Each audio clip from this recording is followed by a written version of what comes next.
Assalamualaikum warahmatullahi wabarakatuh. Selamat pagi Bu Gita Kurnia dan teman-teman sekalian. Kami dari kelompok 9 yang mana pada hari ini kami akan mempresentasikan mengenai analisis performance indikator berdasarkan paper yang berjudul Performance Analysis for Maritime Port with High Frequency Surface and Italian Case Study dengan anggota kelompok yang dapat dilihat pada slide.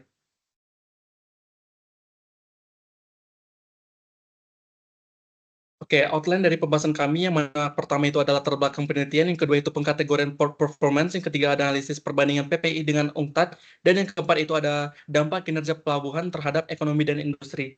Yang pertama akan dijelaskan oleh rekan saya. Oke, pada pendahuluan ini, semakin berkembangnya perdagangan global, transportasi maritim memiliki peran penting terhadap alternatif yang efisien terhadap transportasi darat, khususnya dalam proses pendistribusian barang dan mobilitas penumpang jarak dekat. Di Italia, lalu lintas RO atau roll on roll off mengalami peningkatan yang signifikan dalam beberapa tahun terakhir ini. Pada tahun 2021 mengalami peningkatan hingga 23%. Pelabuhan Tremestiri sebagai penghubung utama Sisilia dan daratan Italia ini berada di lokasi yang strategis sehingga dapat membantu untuk menghadapi permasalahan peningkatan kapasitas akibat adanya peningkatan permintaan.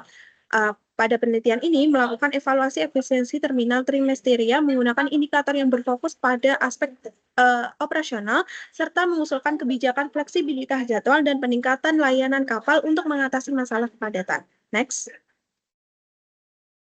Selanjutnya ada kategori Port Performance Indicator. Terdapat beberapa kategori. Yang pertama ada input dengan indikator yang pertama ada the arrival distribution. Indikator ini mengukur untuk mengetahui pola kedatangan waktu dan jumlah kendaraan yang datang di terminal. Selanjutnya ada the terminal capacity. Indikator ini mengukur sejauh mana fasilitas yang mampu menangani kendaraan dan kargo yang datang. Dan yang ketiga vessel supply.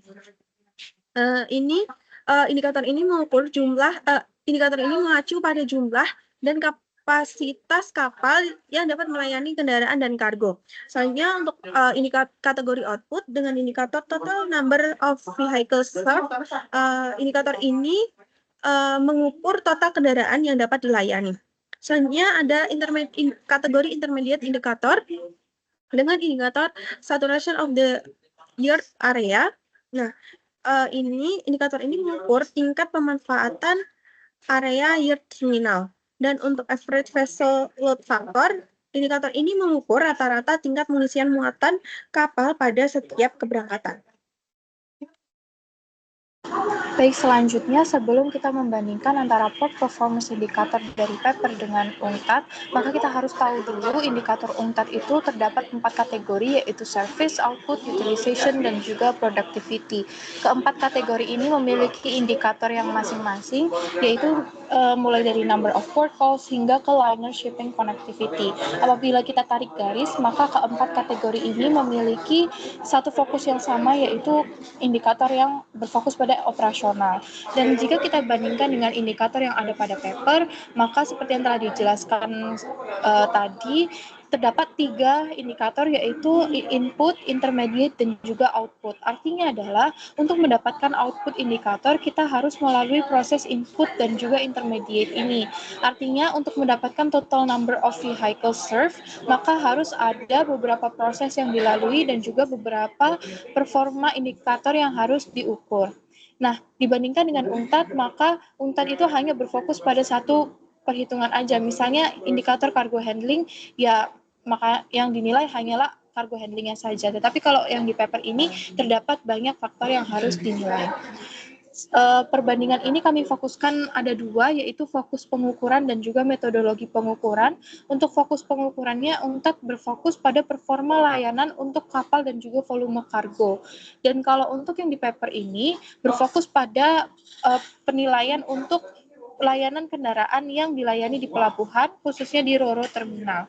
Dan kalau untuk metodologi pengukurannya, UNCTAD itu hanya berfokus pada pengukuran sederhana.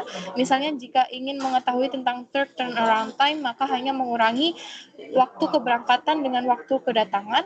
Dan kalau untuk yang di paper ini, dia lebih kompleks dan memperhitungkan faktor-faktor tertentu seperti yang telah saya jelaskan sebelumnya.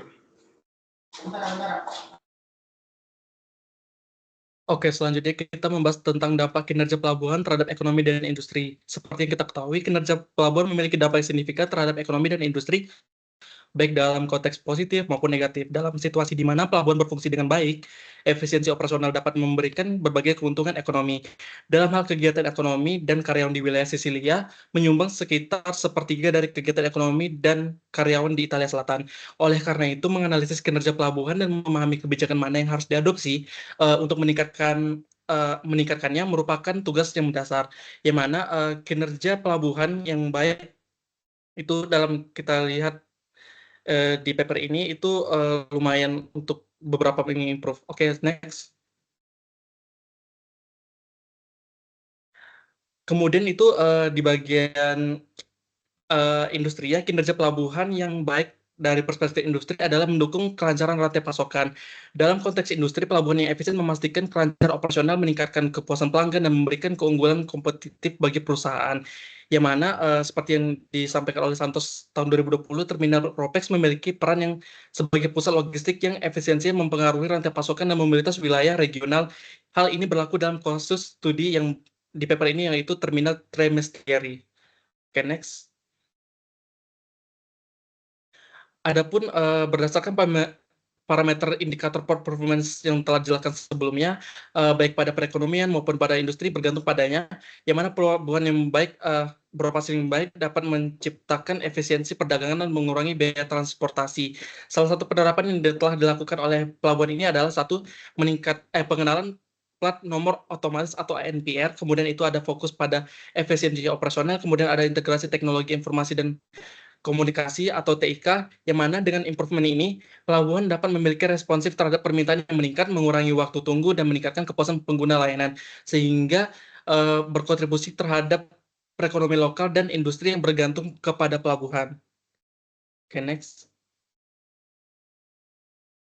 Oke, sekian presentasi dari kelompok kami. Apabila ada kesalahan, mohon dimaafkan. Assalamualaikum, selamat pagi.